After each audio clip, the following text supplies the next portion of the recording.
नमस्कार मित्रों, मैं डॉक्टर ब्रिजमोहन शर्मा।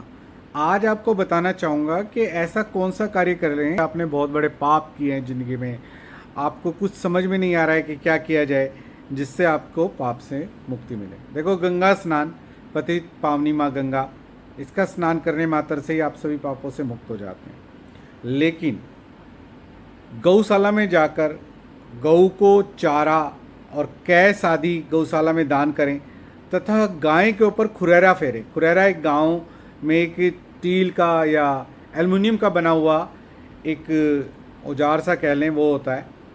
जैसे हाथ फिराते हैं तो खुरैरा फिराने से गाय को बड़ा आराम मिलता है, रिलैक्स मिलता है। जैसे आप कभी मसाज करवाते हैं तो आपको बहुत अच्छा लगता है।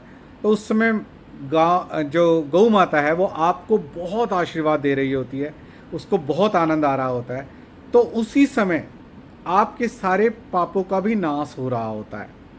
आपको गौशाला में जाके गाय को खुरैरा फेरना चाहिए, इससे आपके पापों का नाश होता है। एकादशी का व्रत करने मात्र से आपके सारे पापों का नाश होता है।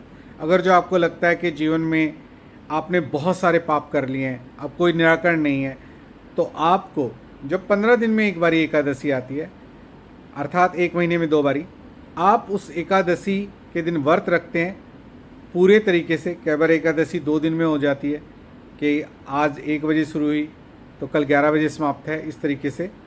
तो आप 1 बजे से ही आप कुछ ना खाएं, ऐसा कुछ भी ना खाएं जो एकादशी में खाना मना है, और अगले दिन तक भी उसी टाइम तक, बल्कि मैं कहूँगा 2 दिन आप पूर्णतः व्रत रखें, श्रेष्ठ रहेगा।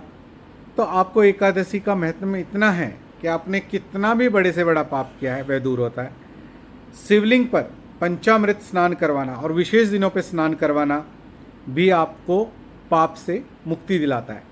तथा बहुत से ऐसे तीर्थ स्थान हैं जहां ब्रह्म हत्या तक का भी दोष निवटता है कि आपने ब्रह्म हत्या, ब्राह्मण की हत्या या गाय तक की भी अगर जो आपकी हत्या आपके जिम्मे आ जाती है तो उसका भी दोष के लिए निवारणार्थ है।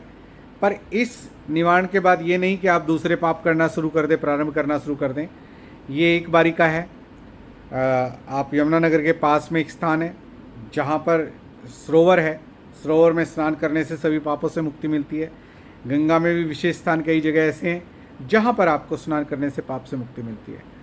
और मन और हृदय से बिल्कुल पवित्र होकर आत्मा से भगवान श्री राम का उच्चारण करने से भी, भगवान श्री राम का भी भजन करने से भी सभी पापों से मुक्ति मिलती है, अगर जो आपने वो हृदय से किया हुआ है।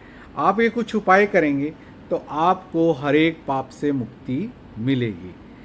ज़्यादा जानकारी के लिए आप मुझसे संपर्क कर सकते हैं। आपकी किसी भी समस्या का निराकरण करके मुझे अत्यधिक प्रसन्नता होगी। हरिओम तत्सत।